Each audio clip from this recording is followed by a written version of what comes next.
Now here we are, ladies and gentlemen, on high quality reel-to-reel tape recorders, Revoxers. Does anybody need a pair of them? They were common, you see, with them sticking out on end. They were common for getting snapped off. I've never broke them off. They're off an A700 of those, but I'm not going to give you them. They're them. But they'll go on B77, A700 and A77 as well, Mark 1, 2, 3, 4. Right, oh look, a couple of jumbos. Anyway, yeah, so let's have a look at some quality reel-to-reel then. Yeah, you see, professional reel-to-reels, folks. Professional reel-to-reels. Hey, we'll get back to that. I interrupt this broadcast to bring you a message for 2 viewers that's watching my videos. There's more than 2, there's about 4 of you now, but 2's recently wrote to me, and they've even gone to trouble to make videos. So let's just do a cut. 5, 4, 3, 2, 1. 5, 4, action! You're out of timing, director. Yeah, action! No, seriously, this is Fred. Fred in the Loft. That's a great title, Fred. I like that. And I was looking at both. Obviously, Sean's video has really made me laugh. And Q1. Hiya folks, I'm back again. Not doing it right, Fred. Hiya folks, I'm back again.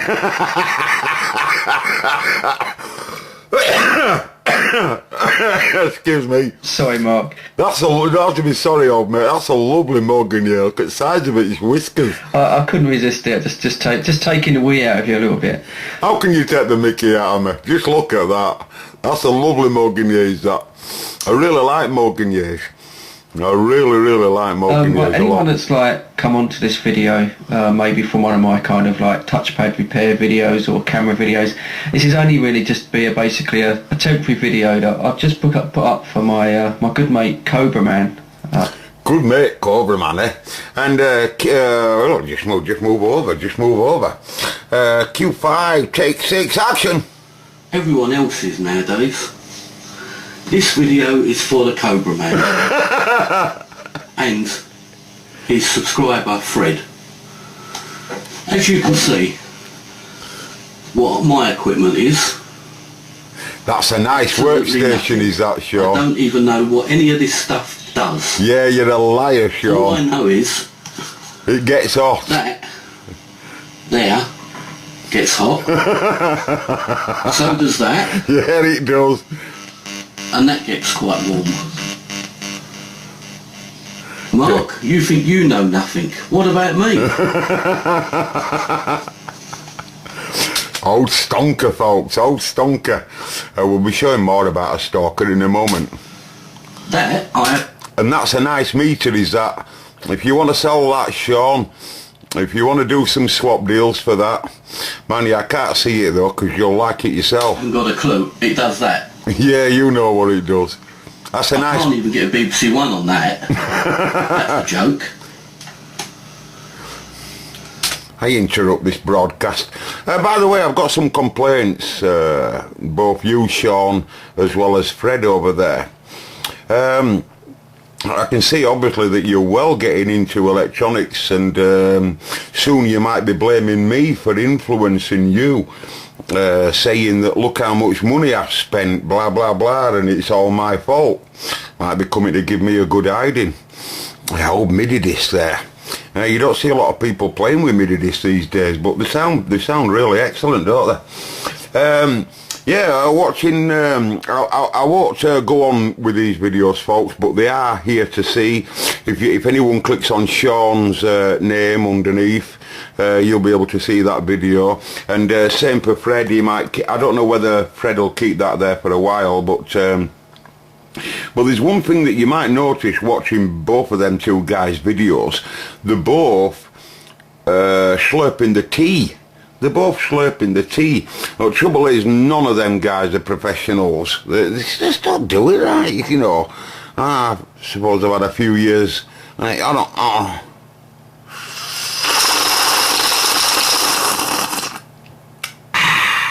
You see, it's followed by a.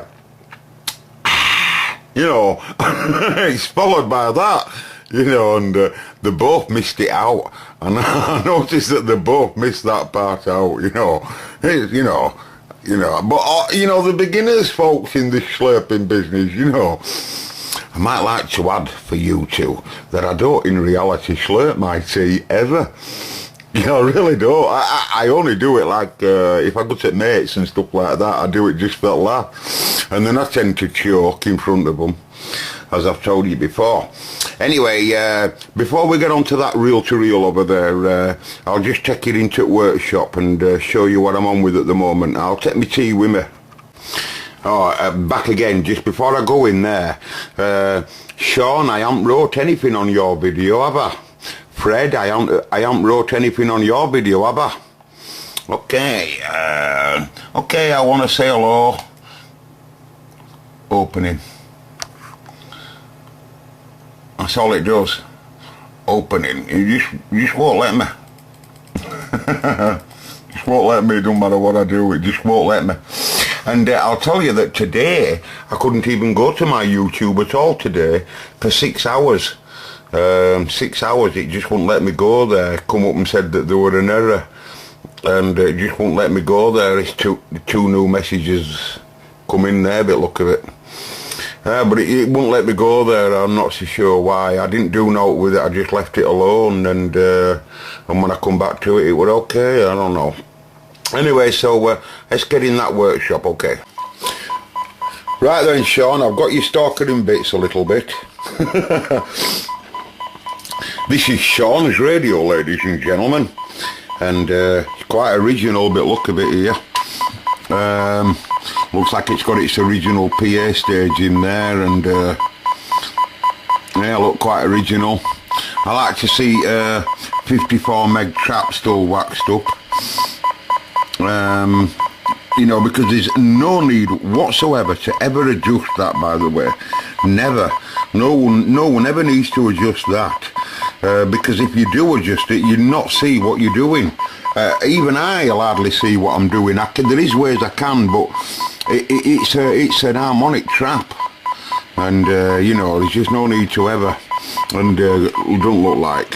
And it's still got its original 2SA 1012, which is really weird for a stonker, because they run quite hot as a stalker. So it's good to see that it's still got its original passive regulator there. Now then, Shaun is moaning because he says it's basically, when you read into his letter, he's not too happy with its receive, and he says S meters bouncing up and down. So on purpose here, I've got UK FM. I'm sorry about that. It's just tight. It's just blanking at camera. But I've got UK FM dialed in here, 27781225, only 10 microvolt, and only with a narrow bandwidth of 1 kilohertz, right, and with a 1K tone going inside that, and what we should see there, is a signal that's just a little bit higher than what I'm getting, but only a little bit. But we shouldn't see that jumping around like you see, and that's because it's just slightly out of resolution, frequency resolution. It's just ever so slightly. Swing its clarifier around. That's its clarifier going plus, and you can see that the signal meter comes back up to normal, and it's not bouncing around. And it's 12 o'clock there, right? And I can clarify that by moving my Jenny up a little higher frequency. If I dial my Jenny a bit higher,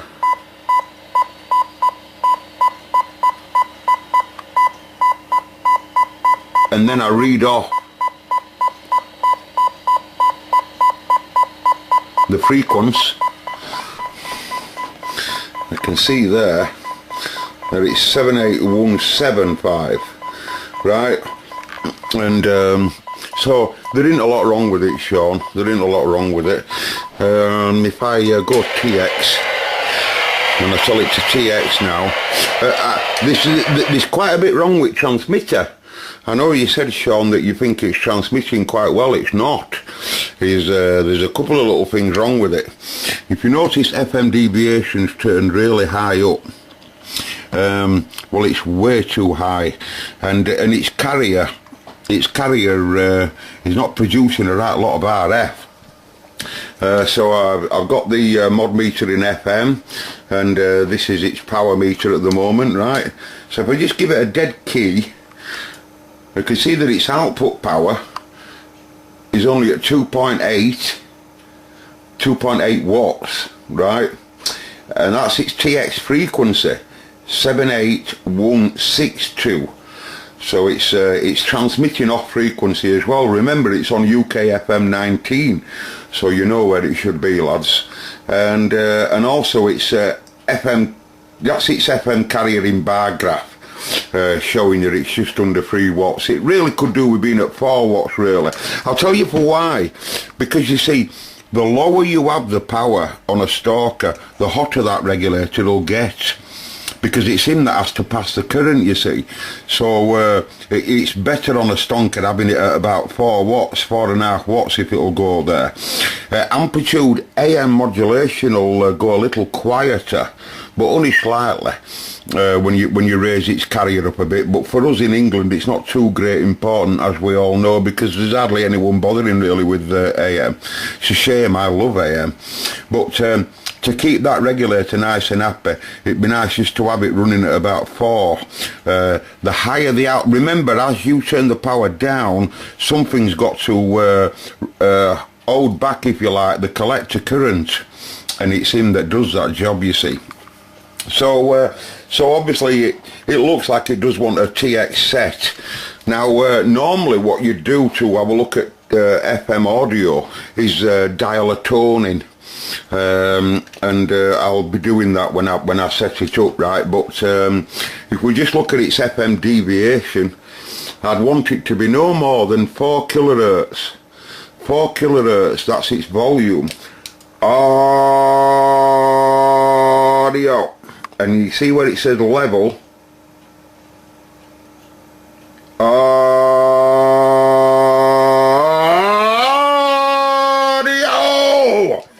I screamed out my cat and get nearly 8 and a bit out of it. That will make you on the other end bouncing up and down. Your carrier's slightly out and your deviation's out, so you'd be bouncing around on TX as well as your receiver being slightly adrift as well. I haven't had a look on SSB, Sean, as yet, and gone through radio, but we will do, like we will. And we'll give it a test. It's in a good place, isn't it? So I'll have a look at all its TX bias. But I'll tell you something, Sean, about stalkers, and I swear this is true. They always come back to life. It don't matter what's wrong with them, and it really doesn't. I've had these blown to bits in front of here, and they always come back to sounding absolutely spot on, and they do. There were a lad at the top of my road here. I hope he ain't watching this video. There were a lad at the top of my road here, and his stalker broke down. And he lost his temper with it. He took top lid off, took bottom lid off, took front off and all knobs off, and then snapped the whole thing in half. Snapped it in half. And I'm going back 15 years ago, and he snapped it completely in half, right? And then he threw it at the other side of his bedroom. And I says to him, I'm not going to say his name, but I says to him, hey, I want to buy that radio for parts. Oh, it's no good, it's knackered, blah, blah, blah. I said, all right. I said, maybe it is knackered, but, you know, there's, you know, just a little transformer like that is very, very hard to obtain. You know, the smallest of objects, you know, some of the transistors that's in here are quite unique, and like I say, a lot of these IF transformers, you know, they're absolutely unique to the radio. So you can't just throw it in the bin. Anyway, I talked him into it. Now then when I got it home, all where the crack was, which went, I'll tell you, I can remember it vividly because of what work I did to it. Crack went from about here all the way through all this IF section. This is all 455 section and 7.8 IF here. Went all the way through all of that, and then right through all delicate stages of loop oscillator. I looked at it, and he snapped it in half and then pulled both halves apart. And my old man was alive at the time. Like I say, it's about 15 years ago, and I says to my old man, I said, Dad, they're a brilliant little radio with a stalker. I think they're as ugly as a box of frogs, and I really do. I always have. I know some like them, but I think they're as ugly as a box of frogs, me. And but I said, Dad, I said, they're fantastic little performers. They really are. And on a nice mic, they sound terrific. They receive great. You know, they cover all the channels that you need. You don't need much more really in England. DX happens all where everything this radio goes. I'm going to fix it, Dad. You can't fix it. I said, I'm going to fix that, Dad. If it's the last thing I do, I'm fixing that. Just to show him that it could have been repaired. Because he said it had never been fixed. That's why I did what I did, he said. I broke it in half because I lost my temper, but you'd have never have fixed it. And I said, anything repairable if anyone puts enough mind and patience to it. And I just thought it was ludicrous in doing what he did, you know. So, on purpose, I decided to do just that. And I spent bloody ages rebuilding it all and bodging it all together, blah, blah, blah, and all parts that were damaged in the middle of it, you know, I got them all. And I don't care whether you believe this, it's honestly God's honest truth. After I'd done what I did, I just turned it on, and it worked spot on. On every mode, it worked spot on. I had no adjustments to do. That repair that he actually did with it, whatever went wrong with it, I have no idea. Because all I did was patch up all the damage that he'd done, put it back together and turned it on, and it worked great. Everything, upper and lower, it were all smack on. and then I shouted him on radio, and I got him on radio, and I got talking to him, and I told him I was on that, and he didn't believe me. I understand it, like, but he didn't believe me. Anyway, so I'm going to crack on with this now, but the other parts of the video's already in, so I'll let you look at the rest of the video now. But my mission is to have a look at this for Sean. It does look to me like it wants a full setup, Sean, front to back. And it should come out quite nice. And what's all this about, Sean? That's something that I don't know what's all that about. By the way, I'm really appreciative that you made them videos for us, lads. And I hear what you say, Fred. You know, it's unusual to think that people are inspired really by my videos. You know, but I mean, you know, I can remember vividly when I were much worse than all of you lot, if you know what I mean. You know, I heard Fred there saying, is it the beginning? I don't really, you know, like I say, you know, everyone's got to start somewhere. And I can remember when I just had a screwdriver and a blowtorch, which is much less than both of you two's got.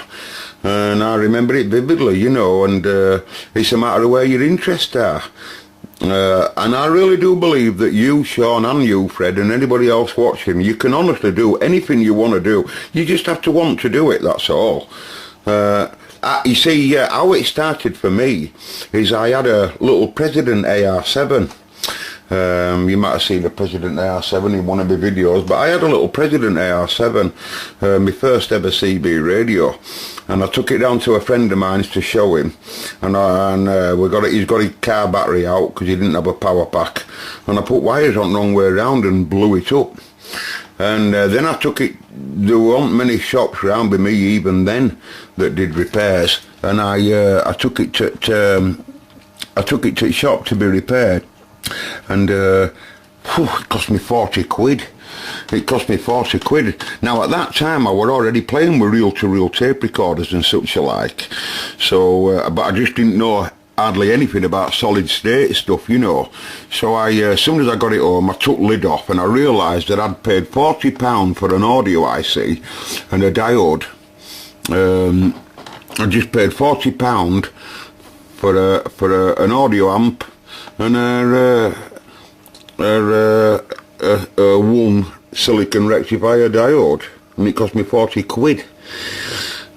I said to myself, from that very moment on, I have to find out how these work, and I can't afford to be spending 40 quid.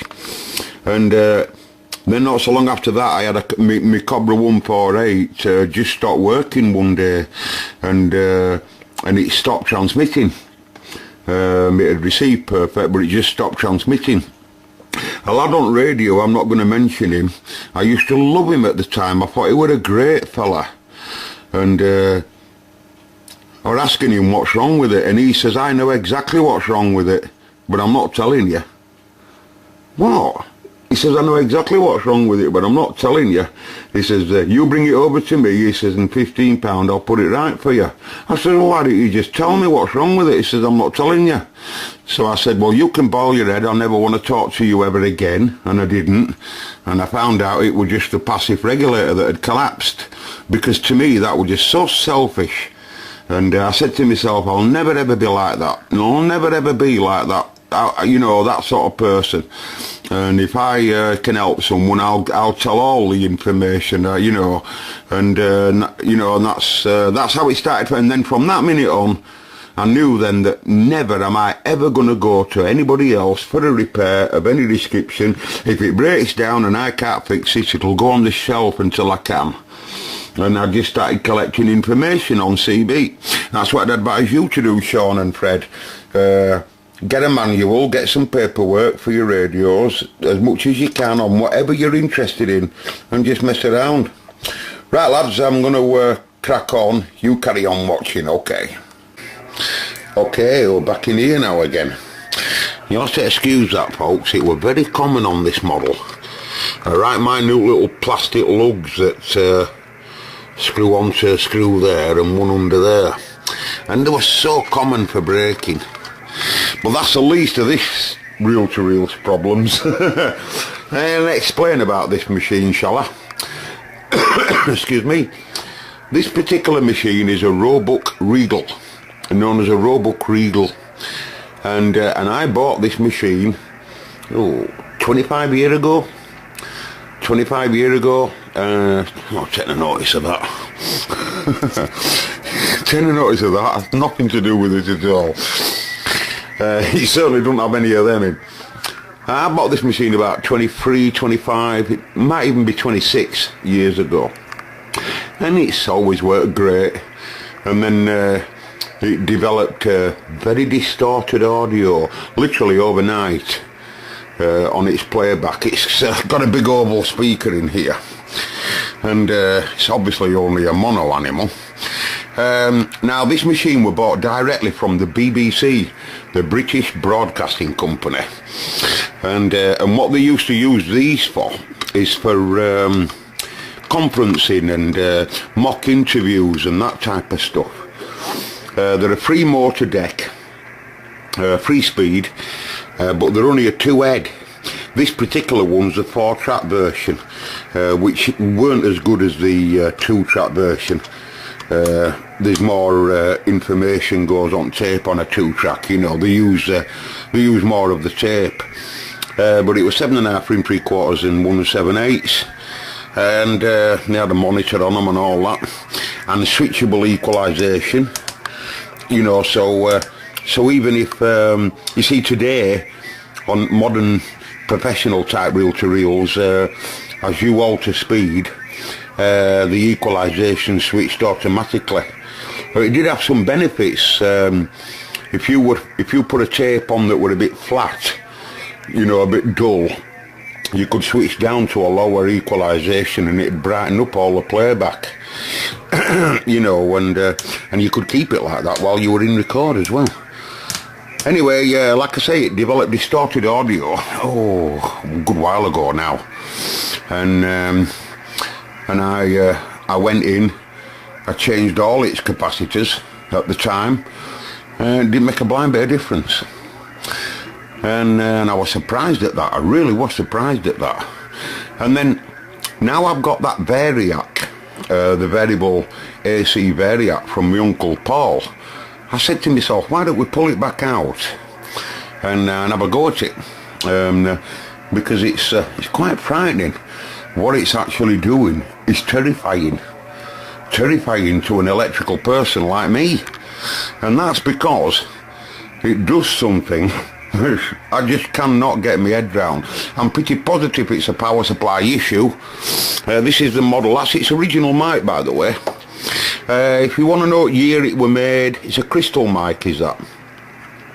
And if you want to know what year it were made, I reckon it's 67, 65, 67. And its lineup of valves is a solid state rectifier, only half wave, quarter wave, it just uses one rectifier diode, really poor. And obviously if I were going to run something like that, I'd at least give it an half wave or a full wave rectifier. Cut a long story short, its lineup is 2 ECL82s, 1 EL84 and 1 ECC83 working in its preamp stages, I think for record and playback. I think one of the ECL82s works as its record oscillator. I'm only guessing because I don't have any paperwork for it. This is its model. I don't have a diagram or anything. And they did two models. They did the desktop version and this, which is the posher model. And believe me, outside of the desktop, this was the posher model. And when I was a kid, I always drooled over them because of the audio. There were good audio that come out of them, you know. I used to run them into an amplifier when I was young. I used to take a snip off of that there, which is a connection really in reality just before the volume control. As I say, that's where the pre and power amp meet each other. Always there at the volume. Excuse me. And anyway, cut long story short, very distorted. So the other night I started to attack it again, and still got guarantee here. I might write to them. And tell them it's not working right. Can you send me another one? Can you send me another model, new for old, please? So I woke it back up. Really swine to work on is this. Really is. I can't describe it, but it's really murder to work on. You can't run it at all upside down, so you've got to disconnect its capstan motor, because capstan motors run 24/7, you see. So you've got to disconnect that before you can turn it upside down and power it up. Anyway, I thought to myself, you've changed all its caps. It'd be nice to have a voltage chart so we know what's going on, because I'm positive that the problem's in the PSU, which lives about under there, I believe. So I said, right, why don't we just go for tubes? Do some tube swapping. And I picked on the ECL82s first, and that Japanese amplifier that we were playing with, that's got the ECL82s in, them valves I took out and I've been messing with, I thought they'd be good candidates. So I put a tube in, turned it upside down, and I'd got my distorted audio back, and then next minute I'd lost my audio. Now I've got no playback audio. What's going on? What's going on? When I look at the tube, you may recognise it. Now you do now, don't you? Excuse me. When I look at the tube, I notice that there's a big bloody hole in it. Well, I noticed the gator has gone white. That's at the top there, it's all gone white. That means obviously it's got air in it. So then I look at the bottom and I see a big bloody hole out of it there. And I said to myself, that were a perfect working valve that you ruined, because you've had the chassis, you've had it upside down like that, and you've had chassis sat on it, and it's done whatever it's done, and it's broke it. You've done that, Cobra man. That's you. That's you that's done that. You ought to know better. And I thought I propped it up perfectly fine when it were upside down. So I really upset about that. Went and made myself a cup of tea.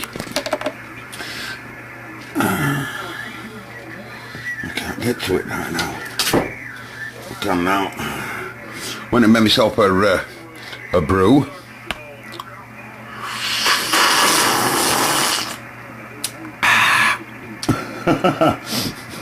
And I put myself another NLqqJhhRWF4 in it, 82 in it, making sure that I definitely don't have the Shazzy sat on it in any way, which I did before, I know I did.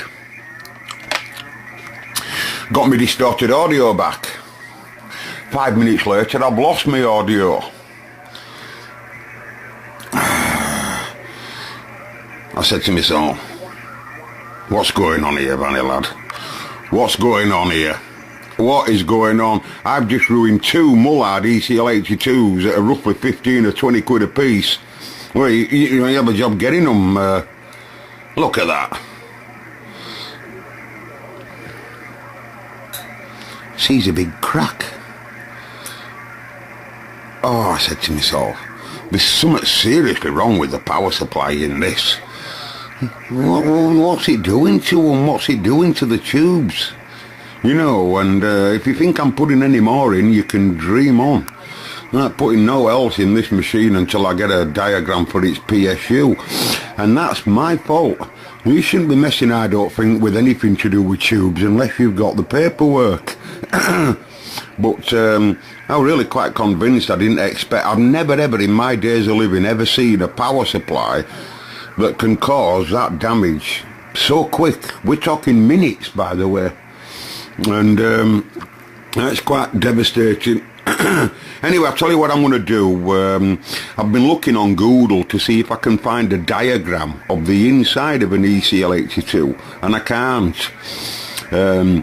But for me, what I'm going to do, I'm going to take this one day outside, and I've got a right miniature grinder, and I'm going to cut with a right miniature diamond cutter, and I'm going to cut a right thin trace all the way around like a score line, all the way around bottom there, and then I'm going to tap it and slight top it glass off so we can have a good look inside for camera. It'd be nice to disassemble it, you know, completely, and because you'd be surprised what they look like inside when you really open them up and have a look at the intricate winding of the cathode and the grid and all that. It looks really sexy. You ought to see it, really miniature. Another thing, and all I can show you on this, if you're ever pulling tubes in and out, be very careful of the writing. It's very delicate. I'll show you what I mean. A slight licked finger. Oh, and it won't come off now, will it, you bloody swine? It's such a feeling, that's my love. I can hide, you know what I mean? It very easily comes off, and then once you've lost its identification, of course, you know, you'll be guessing then what the tube is, and they can look very similar but be totally different, so just bear that in mind, right? That's for any valve, by the way. Right, so all I can do now is move on. I'm going to move on and show you a couple of clips of Morganier's. One Morganier that's no longer with us anymore because I give it away to a friend of mine. Yes, I give it away. I can't go into why I give it away, but let's just say that she were becoming a liability. and I never got on right well with that one. And I'm catless at the moment. The other Morganier got knocked down in the car. Not my car, of course. It got knocked down on main road out here. I knew it was inevitable. We've lost quite a few pets on this main road. And my favourite Morganier, the black and white one, the one that you see there at top of the stairs with its head down, that was really my favourite Morganier. And I had to have both of them Morganiers together, the white one and that one. Where they come from, it were a broken home, and I had to have both at the same time. And the black and white one got knocked down and died, and I were there on its last breaths. It were really awful, like really awful, because it was my favourite Morganier. And then I kept the other one for a good few months after, you know, and its whole personality changed, it really did. I think it was continuously looking for its daughter, because that was its daughter, the other one. So I ended up giving that one away and sending it away from home so that it can't keep, you know, looking like that, you know, and it's a shame, like. And then, so I'm quite catless at the moment, and I don't think I'm going to be getting another one for a while. Because you get quite attached to them, you know. And then I'll show you the clip of one that were ages ago in winter in this back garden here, up a tree. And as far as I know, there were no bird's nest in the tree. But you'll see what it were doing. You'll see what the birds were doing, trying to get it out of the tree. Quite clever of them little birds. Anyway, I'll show you that, and I'll get out of here now. And for those people that's interested in the PCDX program, it's not a website, it's a program. You can't go to a website and find that. It's a program. And then you've got to have passwords. You can't get to listen to anything, you guys, unless you're given access to the passwords. So what I'll do, there don't seem to be much interest in YouTubers seem to be interested in it. So if there is a bit more interest, I'll have a word with Martin that runs it, and I'll see if we can make it where you can get in, you know. Because if I were to give you all the information, you still won't be able to hear anything. Even if you loaded up programming, it won't let you in, you see. You need a door. You need a key. You need a key to get into the door. Okay, let's go and have a look at them Morganiers, and I'm gone now. I'm going to get back into that tea. Well, that's the box for my Cobra 200, that. And it looks like CQ's. CQ says I'm having that. There's the Cobra 200 there. I should have said the box for it. And there's the little CQ model. And she took a fancy to the box as soon as she come in. And hey, if she cleans herself there, or airs will stay in box. I'll just empty the box. I might even wrap it up and send it away. Both of them Morganier. Oh, shh, come on, Maya. You can get back in there. I'll catch you in a bit. I've been watching this, folks, for a while. There's a Morganier here. Oh, where is it? Oh no, hold on.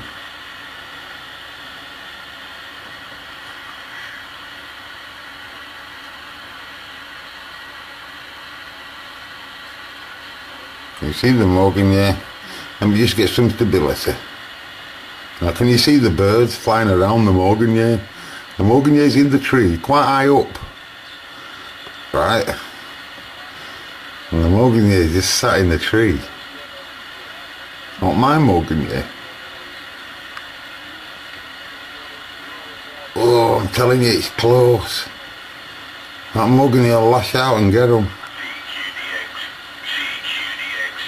Can you see the Morganier there?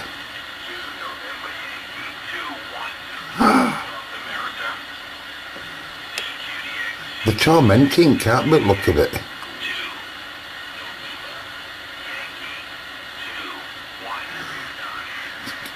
Must be hard for a cat because of the position where it is.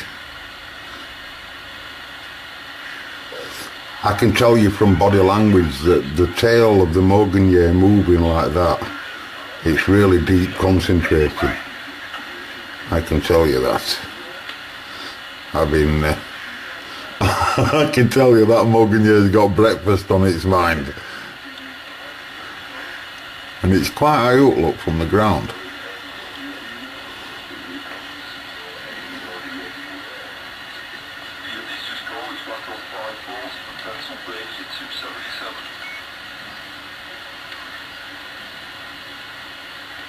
Such a well camouflaged Morganier.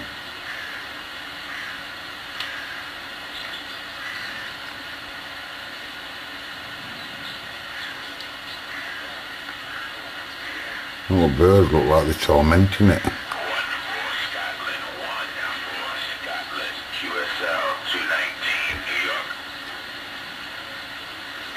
Certainly looking as the cat.